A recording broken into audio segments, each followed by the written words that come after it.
This is the What I Need podcast, a shared journey exploring topics of society, spirituality, and even ways of being.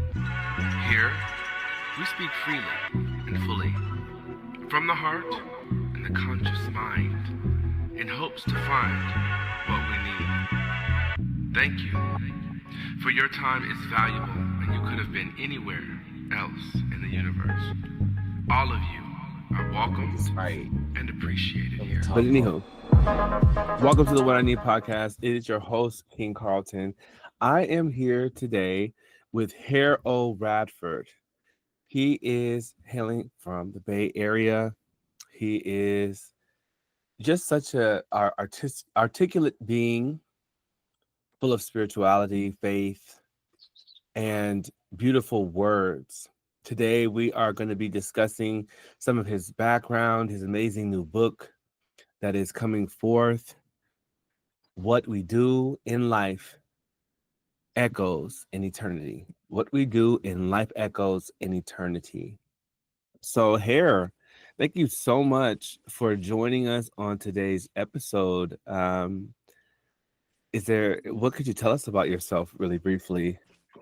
So today I'm going to articulate spoken word through a piece that I call Questions That Echo, and share an intimate look at the background that shaped my voice, highlighting my upcoming book, What We Do in Life Echoes in Eternity, and read an excerpt from the opening chapter, which is titled Blink of an Eye.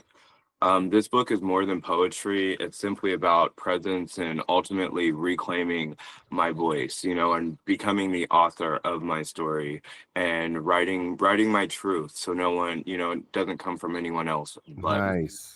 I've stayed silent for a long time, and now is the time to speak. So, touching on my background, I grew up building forts out of couch cushions with my cousin, who later slipped into the stillness of catatonic schizophrenia.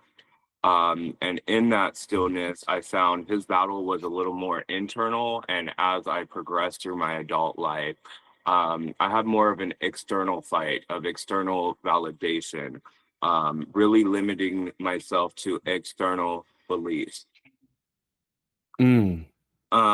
And so that schizophrenia is a silence that echo louder than any noise in our home. Around us, chaos lived in high functioning shadows, domestic violence, quiet survival, and unspoken trauma. My grandmother bore scars from battery acid that was thrown on her by my grandfather in earlier years. My mother had the weight of it all with silent strength that she kind of, carried in her eyes. Every time I looked at her, there really was an unspoken bond. I watched, listened, and learned the lessons my father never intended to teach, because when I was 3 years old, he was incarcerated and sentenced to 31 years through a domestic dispute that he had with my mother. And so really, those lessons were sometimes taught by absence and other times by impact.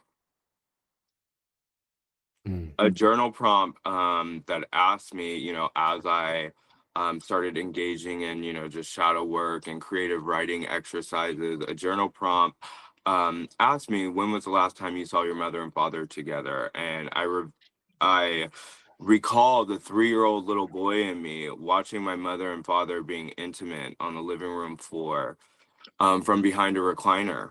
And there was a TLC CD record that, read Crazy, Sexy, Cool. Yeah, knows. I remember that. Yes. And that was the last time I genuinely saw them together. But in emanating that 3-year-old boy in that moment, it just really brung me through tears as I just kind of reveled in the joy of actually recalling a memory, that memory existed of them being together, both young 17-year-old parents, kind of just figuring out their life. Before me and my mother were then, that was all before, next thing I knew, we were fleeing to a women's shelter.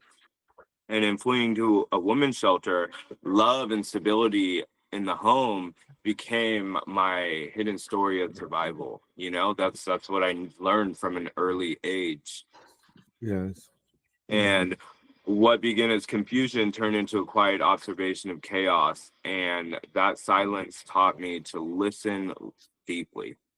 And at times I didn't know, how to find that stillness. Again, just gauging the external validation. So to speak, I felt lost in this world. Out of that wreckage, I became a gay, eccentric Black poet shaped by the Black experience. Not just surviving the story, but finding the courage to now write it, now speak it, and now help illuminate the courage in others, I hope, to inspire. This is what translated when I grabbed the pen. Writing through the pain, the survival, the memory, the silence, and turning it all into a voice. As a child, my imagination took root in the uncharted sky, watching beyond the horizon of what knows, waiting for something to take flight. One time I tied an old pair of sneakers together and released them into the sky with the belief that they would somehow make their way inside a hot air balloon. I envisioned soaring above the atmosphere, spinning through the layers of invisible magnitude. And so I quickly learned that, that balloon became an symbol of expansion and escape, a vessel to rise above the weight of my circumstances ultimately, and gain that perspective of my upbringing, distant enough to understand it, yet tethered by the roots it grew. Um,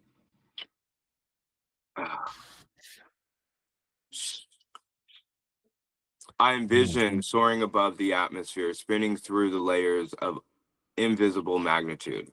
The balloon became an expansion of escape, a vessel to rise above the weight of my circumstances and gain that aerial perspective of my upbringing, distant enough to understand it, yet tethered by the roots it grew from. Shoelaces tethered to shoes hanging from a telephone pole wire, swaying like untold stories of inherited pain, left dangling in plain sight, but merely spoken of.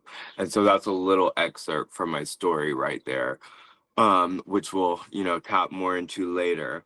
I imagine the hot air balloon lifting me beyond gravity, past rooftops, past clouds, into layers of air so thin they became thought. I didn't know it then, but I was chasing more than altitude. I was chasing expansion, the kind that doesn't just lift the body, but stretches the mind. Every inch upward felt like a deeper breath into consciousness, into the unseen. It wasn't about escape. It was about becoming light enough to rise. What I couldn't name back then, I know now. I was already exploring the outer edges of inner space, where thought expands beyond logic, and the impossible isn't a dream, it's direction. In that space, you're either floating in possibility or submerged in the weight of your own belief, waiting to rise. Yes. I remember the feel of soil under my feet, my bare soles pressing echoes into the earth. These footprints seemed to whisper a secret, sealing it beneath layers only time of intention could unveil. As I got older, I began to peel those layers back. Eventually, I found myself taking showers in the dark, cleansing blindly, unsure of what would wash away or what might remain. The water ran over me, but the weight never did. In that dim silence, I met my shadow self, quiet, watchful, afraid to find my own reflection. I thought I was hiding from the world, but really I was hiding from the parts of me I hadn't yet made peace with. This time, the lessons wasn't taught through absence, it was taught through impact. A bruise doesn't have to be visible to hurt. I carried an unspoken fear, tucked deep behind my own eyes, a fear I would never tell anyone. That when my mother looked at me, she saw him, my father, the man we tried to escape. His face in mine, his silence in my stillness, his violence echoed through the same blood that ran through my veins. So I started to write, the pen being a flashlight in an emotional blackout, not just to escape, but to untangle the knots of inherited pain, to separate any voice from his shadow, to tell my story before someone else did. Writing became the way I rinsed off what didn't belong to me and reclaimed what did. The pen became the light switch I couldn't bring myself to turn on while placing my reflection in the bathroom mirror. In those pages, I begin to see myself clearly, not as a reflection of somebody else, but as a whole person with a voice, with the truth, with the right to be here. And somewhere in that darkness, I stopped being afraid of my own reflection. This voice stopped being rigid and afraid to become, and became a gentle reminder. Writing became the journal I never meant to keep, a stream of thoughts that loop from external to the internal and sometimes into the eternal, a constant theme that carries throughout my book. And somewhere along the stream, I stumbled along a truth. We only know about 10% of our own minds. That's not unlike the ocean, of which we only explored a fraction. Isn't that something? The ocean mirroring the mind? Deep, vast, and mostly hidden. Consciousness, we're either floating or submerged in it. So I asked myself, if the ocean is our consciousness, a sea of thoughts we float or drown in, then what does that make Earth? A host, a tree trunk, or perhaps a mirror? I remember standing at the edge of a cliff, the horizon curving gently, like the edge of an eye.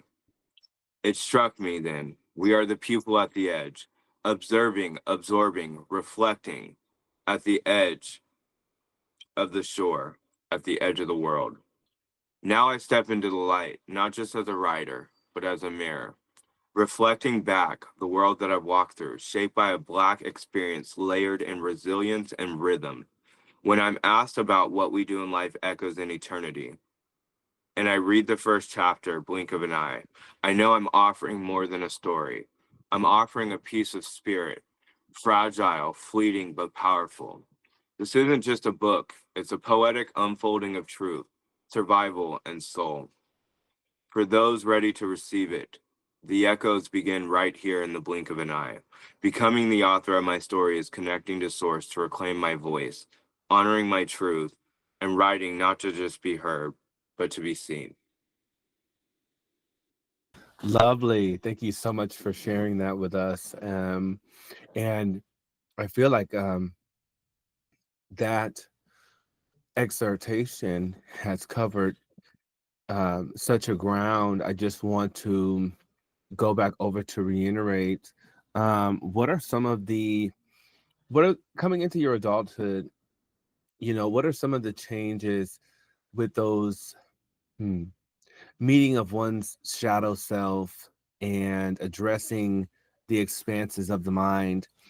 How did you maybe see that manifest one or two times as we come to a determination, or we come to a point where we say, oh, life is like this instead of this, or we come back to a realization that life was always about this rather than that? Is there Right. anything? And I say for me, I was very career driven. And so I gained a lot of validation in that. And what I started to realize is I was spending more quality time at work and trying to improve that side of myself. But when I would come home, the shadow was still there. then, I got into, let's say music festivals, going out dancing, kind of a little more nightlife. And Yeah. again, I was on the dance floor and I was dancing with my shadow, but then that shadow came home still. And Yes. what I found is that these were areas where I wasn't so much still with myself. I wasn't silent, and I was thriving in chaos, which is what I learned early on was, how to keep running, keep going, keep charging, keep feeling charged. But however, when I would end up back home, I felt depleted. And so home became a place that ultimately I felt like I was trying to escape. So the turning point was turning home into a place where I felt solidarity. And I really was able to explore that when I took a trip to Roatan, Honduras. And, Oh, I had nice. limited phone connection. I forgot that I had two cats. I drove a green Jaguar, and the whole life, that I had almost kind of I was separated from. And Yes.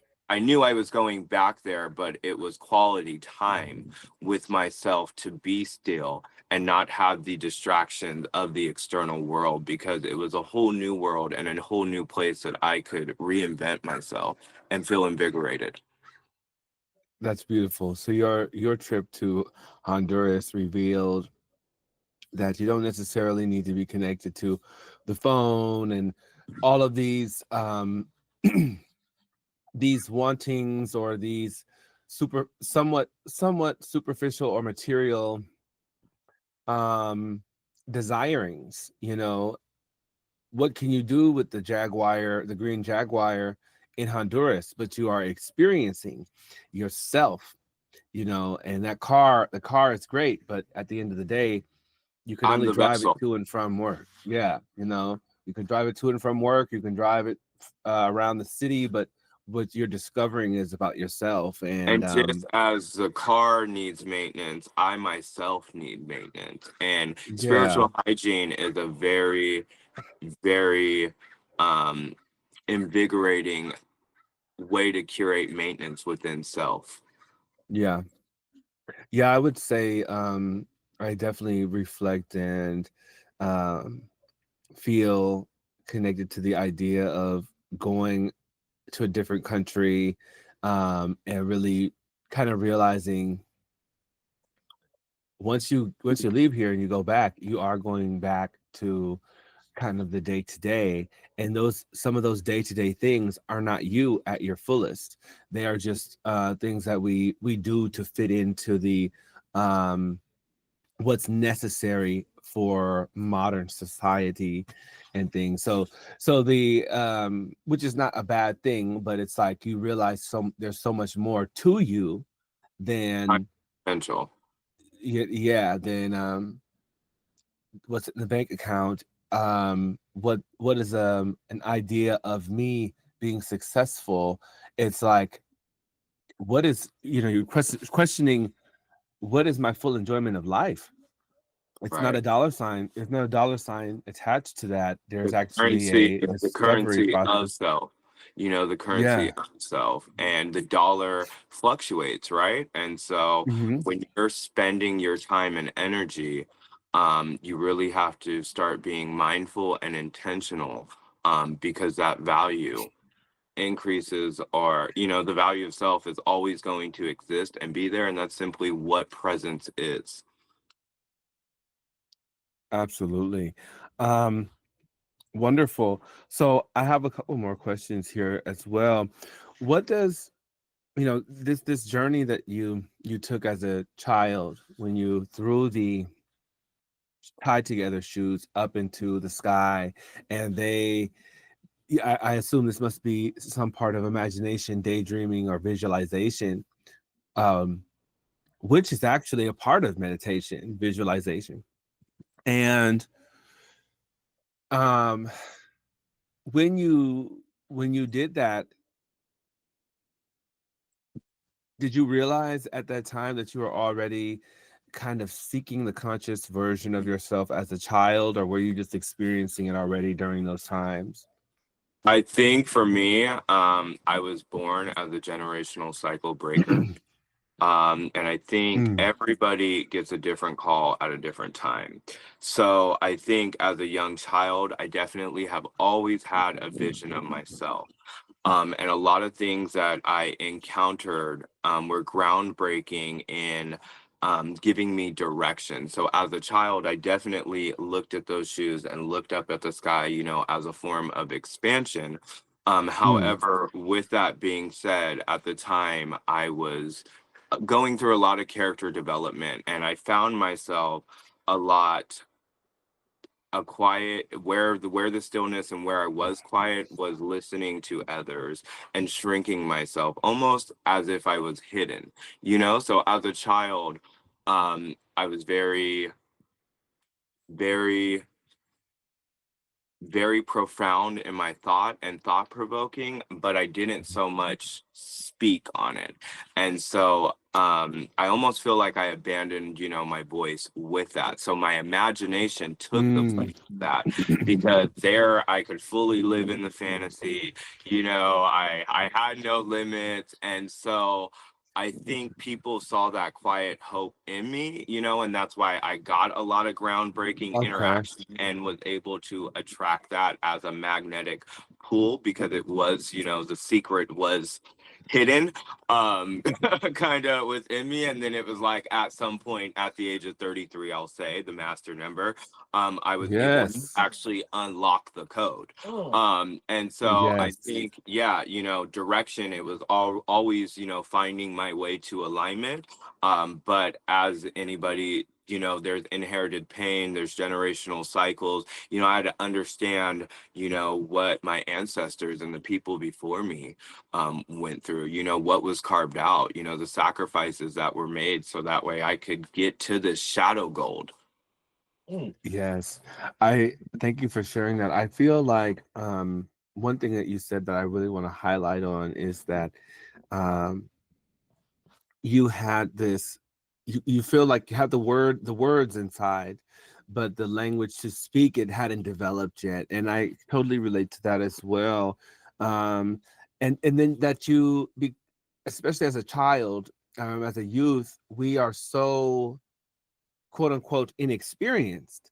It's like, how can he know something that is worth speaking to the entire room right now? And sometimes it becomes so entrenched to not hear them until they are stamped with approval from some kind of organization, that we actually put those things in the back burner in our mind. They do become more of an imaginative area for us to expound upon till we can speak it out. So I'm glad that you're able to reinvigorate and hold on to that voice. And it does seem like there's some faith in that status of mind that we have to keep, or that consciousness. What does faith mean to you, and how important has it been?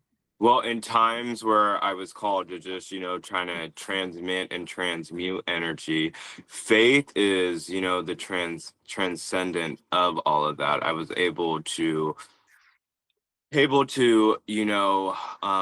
wake up every day, um, simply by looking at the scars that my grandmother bore, the quiet Mm, strength in my mother's eye.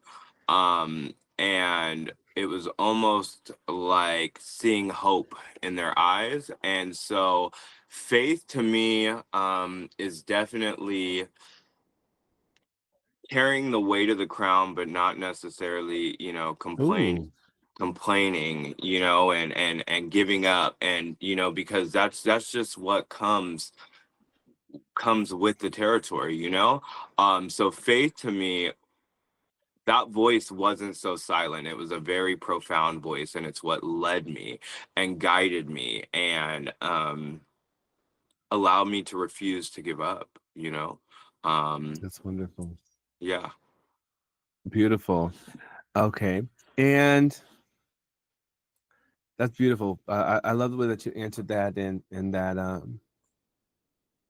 holding on to that seed of inspiration and holding into the faith that that seed was planted in you, not just by happenstance, but by, you know, the higher power, your creator, coming down through, you know, coming down course. through the ancestor, the immediate ancestors that you can have access to, your grandmother and what she dealt with, that there must be something to this, that it's not just all happening randomly. It's not just all just a arbitrary this happened and that happened and then blah blah blah blah blah, but that it is an actual inching towards something greater, greater yet to be.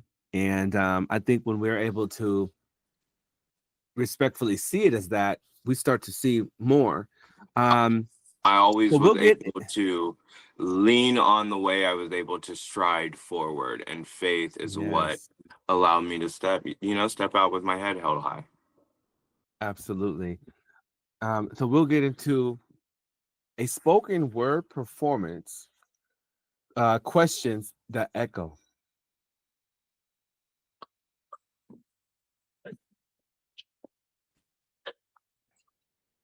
Questions that echo.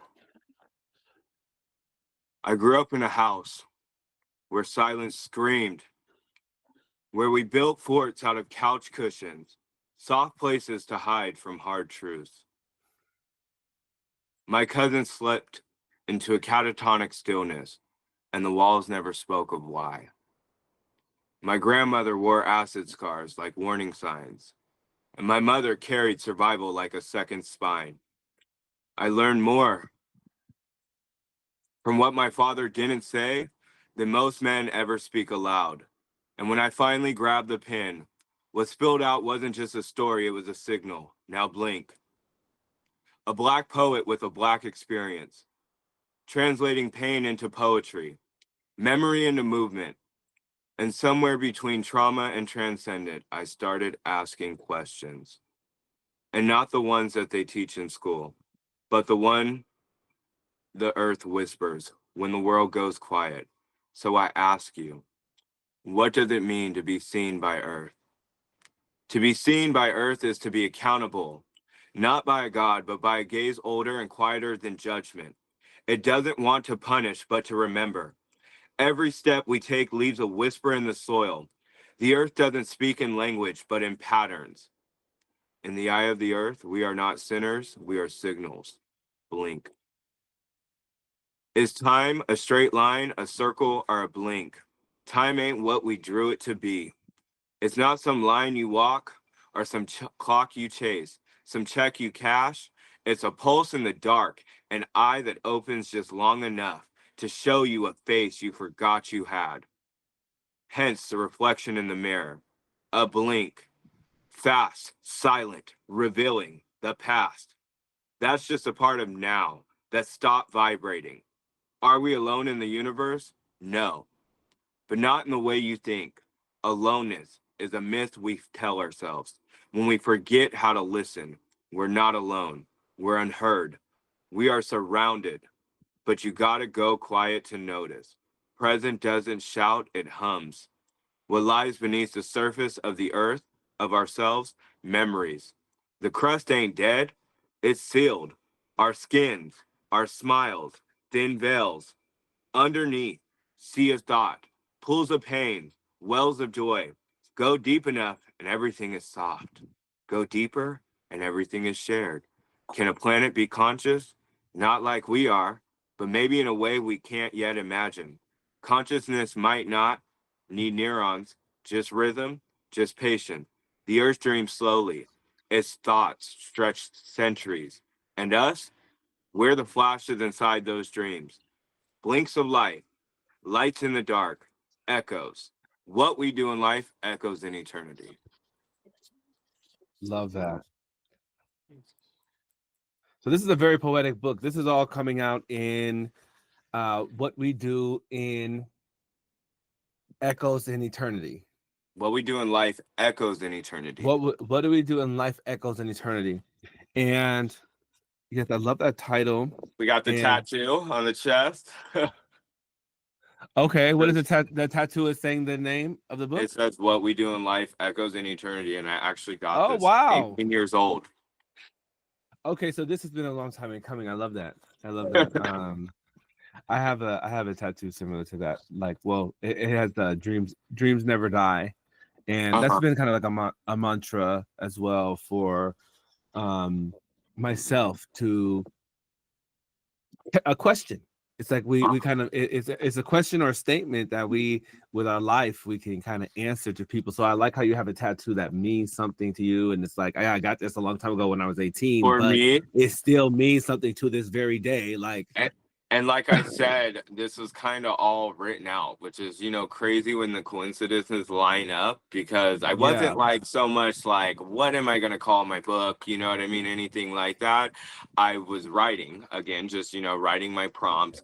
And as I formulated the 33 chapters transcending my journey from wow, external to internal, internal to eternal, I was like, eternity, what we do in life echoes in eternity, and it just kind of all made damn sense. Yeah, it just all that's made sense. wonderful.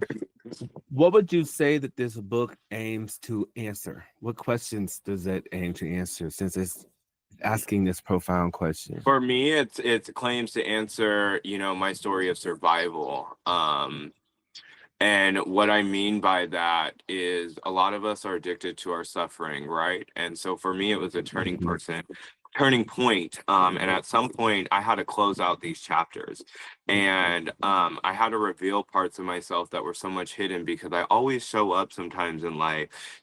The perfectionist in me is like, I show up around my family, everything's good. I show up around my friends. I'm an uplifting vibration, right? I see Yeah, myself at frequency. And so interacting with people, I always kind of, don't necessarily I show up with the responsibility that I can shift the energy in the room. And when you can do that, yeah, sometimes I show up a lot as the disco ball, and I'm just mirroring and reflecting, and at some point I wanted to um show up more authentically. And so I had yeah.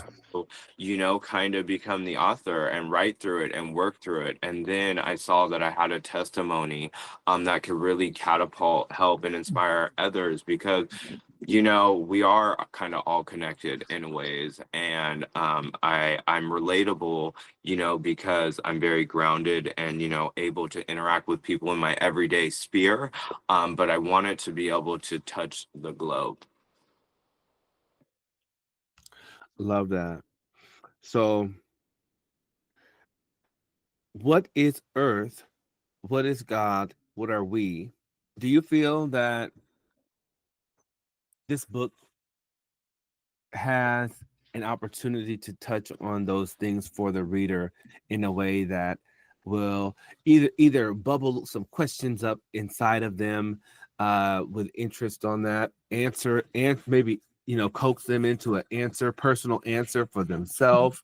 um where you know where does the book Again, stand in all those again, ponderings? again, I'm all about the individual, and I think we are having individual experience.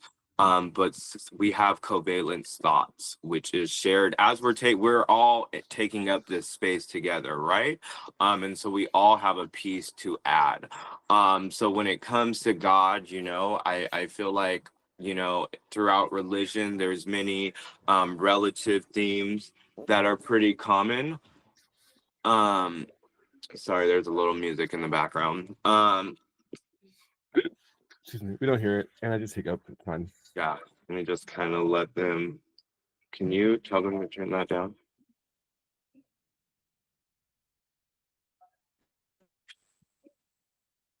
So when it comes to, Earth, God, those things, I want to leave that up to the individual. When it comes to reading this book, I think you will have a gratifying sense of finding your direction and Yeah, finding the stillness that is going to lead you to your belief system and your value. yeah, And again, this is going from external to internal, from internal to eternal. So you're going to read the book as an external source, and that is going to gauge an internal response.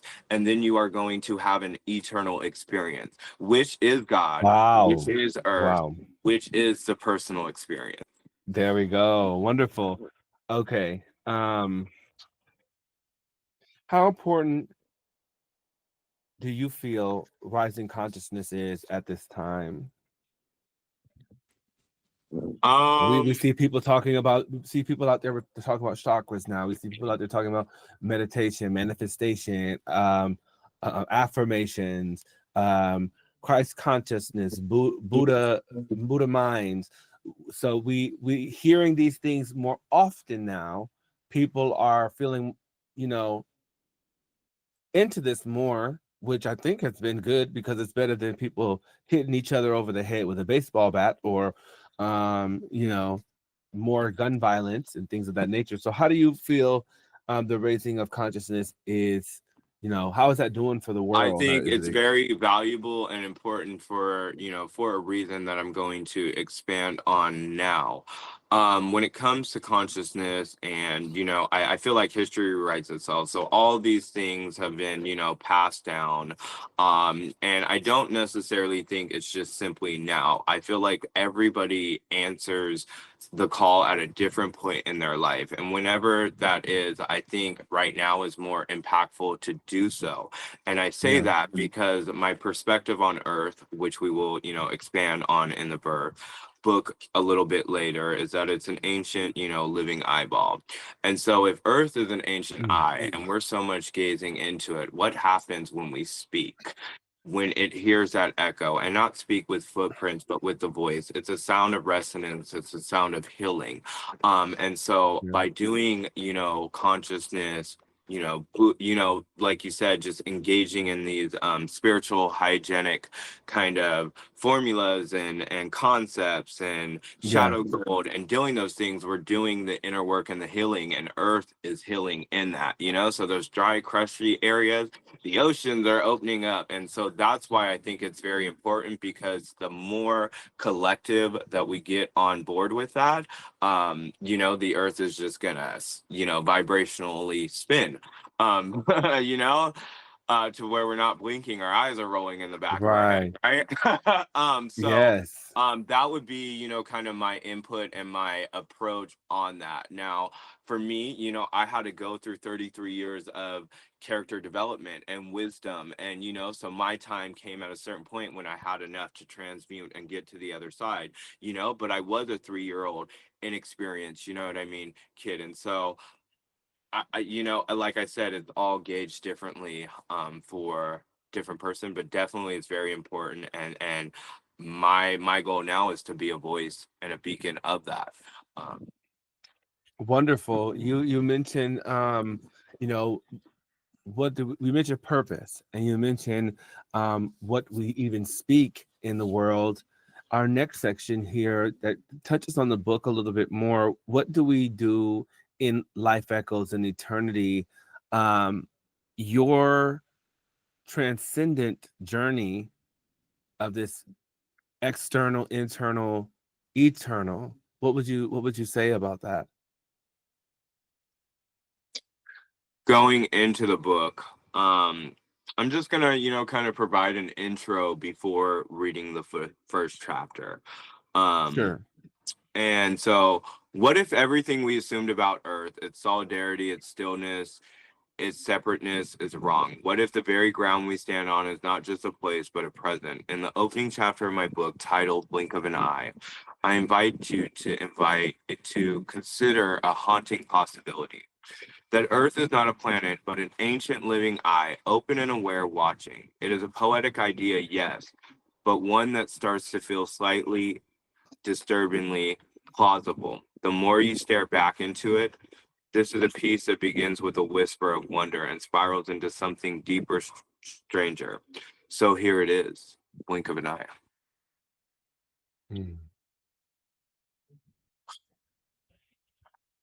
What if Earth is actually just an eyeball? An ancient living eye, wide open and unblinking, gazing into the vast abyss of the cosmos. The oceans its tears, the forest its veins, the storms its flickering nerves. And what if all we are, ants upon the iris, are nothing more than fleeting reflections in its pupils, tiny stories passing across the surface of something so impossibly vast that we cannot even fathom the depth of its vision? Perhaps the universe is not watching us. Perhaps we are the watchers, trapped within the gaze of something that has seen everything and yet still wonders. You never questioned the world beneath your feet. You walked upon it, slept upon it, built your life upon it, never once asking if it was something more than just rock, water, and sky. But now an idea has taken root in your mind, one that you cannot shake. What if Earth is not a planet at all? What if Earth is an eye? Not a metaphor, not a poetic symbol, but a living, breathing, seeing thing. A great, unblinking eye suspended in the black void of space, staring outward into eternity. You feel foolish at first, a stray thought, a passing daydream, but then you start noticing things. The curve of the horizon, eerily smooth like the surface of a vast cornea. The oceans, restless and reflective, shimmering with a light that does not feel entirely its own. The river thin and winding like veins, pulsing with the slow beat of something vast and alive. And the storms? Oh, the storms. Used to think they were random, a collision of heat and air, but now watching them spiral over the land, you wonder, scratching the surface, are they flickering nerves of an irritated eye? Are they spasms, twitches of something that sees too much? You close your eyes and try to silence the thought, but the thought does not leave you. You are now the pupil at the edge of the world. You find yourself drawn to the ocean. There is something about it. The way it moves, the way it pulls at you, the way it swallows light without returning it. You stand at the shore, watching the waves roll in, and for the first time you wonder if Earth is an eye, then where is its pupil? The answer is obvious. You've known it all along, though you never dared to say it. It is the deep, the abyss, the black, lightless trenches that no sun can reach, the place where life becomes strange, alien-like, where creatures twist and flicker, where pressure crushes, where darkness is absolute. You imagine the ocean not as water, but as ink, a great dilated pupil drinking in the universe, absorbing the light of the stars. And then the thought that chills you. If Earth is an eye, what is it watching? You look up at the sky, at the cold sprawl of space, and for the first time you feel small. Not in the way that you used to. Not in the way of the human on a vast planet, but in the way of a speck on a surface too large to comprehend. Because if Earth is an eye, if you right now are standing on the iris of something vast and living, then what lies beyond its gaze? What is out there? And more terrifyingly, does it see you back? Wow. And that's chapter 1. Yes. And that's such a pondering that you can't listen to that and not have a question. You can't listen to that and say, "Ooh," or or "Oh, I kind of thought about that one time and I really wanted to expound on that in my own mind, but maybe my attention went this way, that way." Somebody else is thinking like that. It's one of those mind expanding imagination. But if anything, somebody's imagination is instantly going to be sparked, maybe back to a place that it needed to be, because some people don't use their imagination that much anymore. And what it lends us to is being stuck here in the self-limiting belief section, stuck here in the sector of this simulation and all the facts and figures that they display on the news. That is reality. But see, when you listen to something like that, that is opening somebody's consciousness back to a Genesis, like his face stood over the water, and he said, like Reflection. what? Like yeah, like stuff that's like, okay, that's dope, like, and that type of thinking is not just dope, but like, to popular culturalize it, whatever. But it is the type of expansive thinking that may have been what pop creation of, in that mind. So very good. I have some questions I want to go through here, and feel free to, you know, answer these as briefly or as robustly as you want. But a lot of times, when we're talking to the people online, they only have a few seconds because they got to keep scrolling. So, the future. Oh, wait, I don't even know what word that is. Okay, the future. Earth post spiritual awakening. What do you imagine that would be? Like after the big one, after a lot of people are like, oh, okay, you know what? It's like a lot of liquid. We are just flowing, baby. Um, um, what do I mean? Well, my favorite color is green, so I would like to see a lot of green, a lot of lush, a lot of ambient sounds. I feel free when I dance, so I see a world of people just dancing in Wow. nature, and really allowing the grass to pluck them into the air. Mm, And a lot of I like heads just that. throwing themselves back and just inhaling and just receiving and just, yeah, I really see smiles, smiles, Smiles. inner glow, inner glow. Inner glow is how I would sum it up. I see a lot of inner Inner glow glow. rooted in a luminescent, like just pearly motif. Yes. It's giving new heaven, new earth type vibes. I'd like all of us to put our hands over our heart at this time and just as my friend Hare has said, to feel that inner glow as you feel your heartbeat. And let's just take a moment here and take a slow, deep breath in, feeling that inner glow.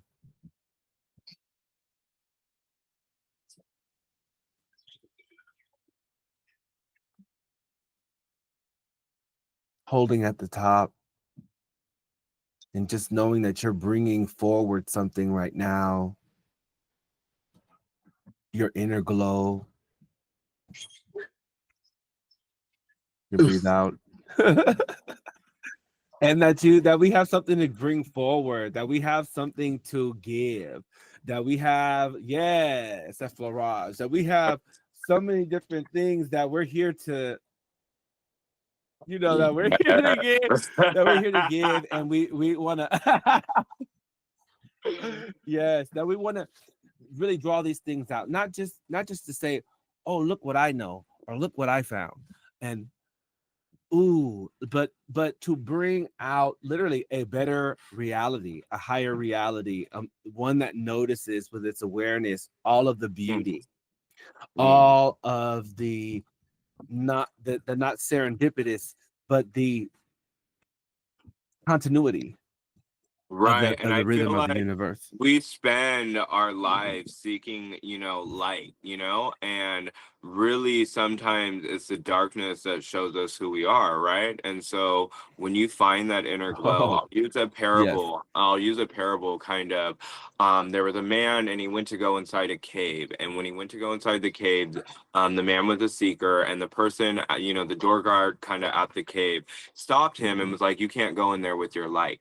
And he was like, why? And so he goes inside the cave, and long story short, at first he's like super scared, super afraid, and he stumbles over a rock, but then all of a sudden he starts to see the luminous, like, kind of glow on the cave, where we should illuminate spaces. Like you said, the Mm, continuity, we should illuminate. We shouldn't necessarily, be trying to overshine or anything like that. We should simply illuminate. And so if he would have right. took that light in there, he would have blinded a lot of things. And so he was able to go into that sacred space and illuminate. And that's simply, what I encourage everyone to do. And when it comes to the book isn't so much about the book isn't just about storytelling. It's about, survival. It's about noticing the patterns, listening to the whispers, and honoring the echoes, because sometimes the most Yes. profound truths don't shout, they blink. And if you catch it, even for a second, you see everything. And so I wrote the book not to be heard, but to be seen. And if you ever felt invisible, I hope you feel witnessed right now in this Okay. moment, in the blink of the eye. I am. I love that. I love that. Um, well, thank you so much. I do have a couple more questions. Um, and we'll make this a lightning round. So I have 3 questions about society, because what we've been Yes. covering here is some of our ways of being. We did some spirituality. Now we're going to do society. What would be God's view on war, or your view on war So my view on war, on let's this see. planet that's watching? That planet has Yeah, been yeah, watching yeah. the whole time, like you From said. my know when to fight. I think there's a badge of honor that comes with fighting, but the way you fight is all in articulation, right? Fight doesn't Mhm. necessarily have to be aggressive. If you sit with yourself in the stillness, that's a very calm fight. And for me, Yes. I had a very rigid voice that was not so calm, so it was an internal war. And that internal war, when I started to speak to myself more gently, when I wasn't afraid to take a shower in the dark because of a scary reflection in the mirror, and I was like, you're safe, you're calm, it's just the dark, what's going to pop out of the mirror? I prepared myself and honed myself for that fight. And I feel like that would be God's views on war. Wonderful. Um, Difference among people. Differences among I people. think, yeah, I think we all graze ourselves in uniqueness. I think difference among people, um, is plenty, and I think it's a very vibrant thing. I think the thing that we do share is our ability to raise our frequency and be a frequency. And when you embrace those differences, at the top, people collaborate. They don't necessarily compete. So I'm all about embracing differences. Wonderful. Um, and this is keeping in theme with the ancient I theory, or sharing creation versus destruction. Who will win? Um, so I mean, in the terms, do you create to destroy, or do you destroy to create? Because sometimes you have to forge yourself in the fire, and the fire Yeah. allows you to ascend. So when that fire comes on, it is a destructive process of creation. However, those embers, and when that spark flies somewhere else, it can really, engulf you into a higher state of being. So sometimes we do have to not destroy or let go parts of ourselves to be fluid Hmm. in creation. And I think that's just the windy curve. That's the learning curve. So I see, would I pick one over the other? Now that I'm in a state of creation, it is very, very blissful.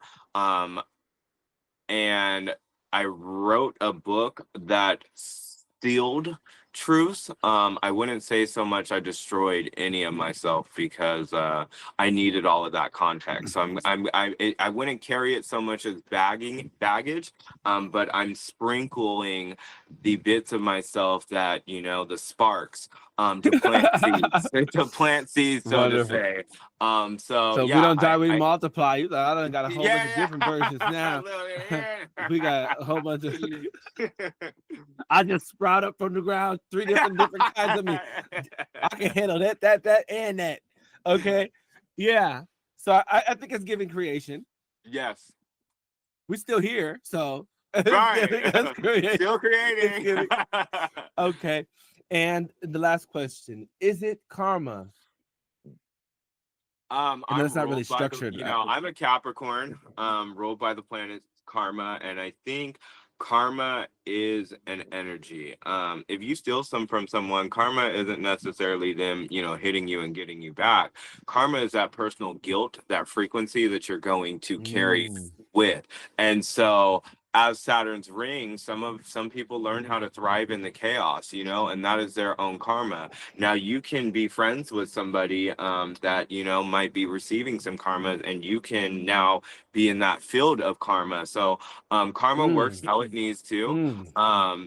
You know, better to be served than you know, doing the serving. You know. So yeah, for me, I don't live with a guilty conscience, you know. I rinse, you know, I cleanse myself. So when it comes to karma, due diligence, Right. baby. Due Due diligence. diligence, right. Due diligence, accountability. And it also works in the other way too. If you're out there constantly giving the most, like we said, bringing that inner glow, if we're bringing our inner glow Mm-hmm. to the forefront and leading with that, being guided by that, then that karma, the energy that we give, is the energy now that we are more prone to receiving. So it is paying into these principles of reap what you sow, these principles of cause and effect, these principles of the karmic, and we can make a better destiny for ourselves by, you know, imparting those decisions that run along with that flow. The earth has been here as an ancient eye since the beginning of who knows when, and we are just here on this thing gawking and staring with like a looking ass Taking a that we closer are. look. Taking a closer look. So everybody make sure that you check out Heir O Radford on his social medias. We'll go ahead and mention those into the captions down here. Look out for his book, What We Do in Life Echoes in Eternity, coming soon to shelves, Amazon, or wherever it shall be. Anything else you want to say to the people before we sign out today, brother? I am. I am. I love that. And we will see you guys next time. This has been the What I Need podcast. Your host, King Carlton. We out of here. Thank you, Carlton. No problem, bro. Talk to you soon. I want to thank you guys for checking out the What I Need podcast. This is your host, King Carlton. I made a mistake on the guest's name. So I needed to come on to the end of this episode and embarrass myself. And no, just kidding. I just want to make sure that we do know the name is Heir O Radford. Heir O Radford. And his new book. Stay out on the look for that, as it will be coming to stores, digital stores, everywhere, because it's everything. Thanks.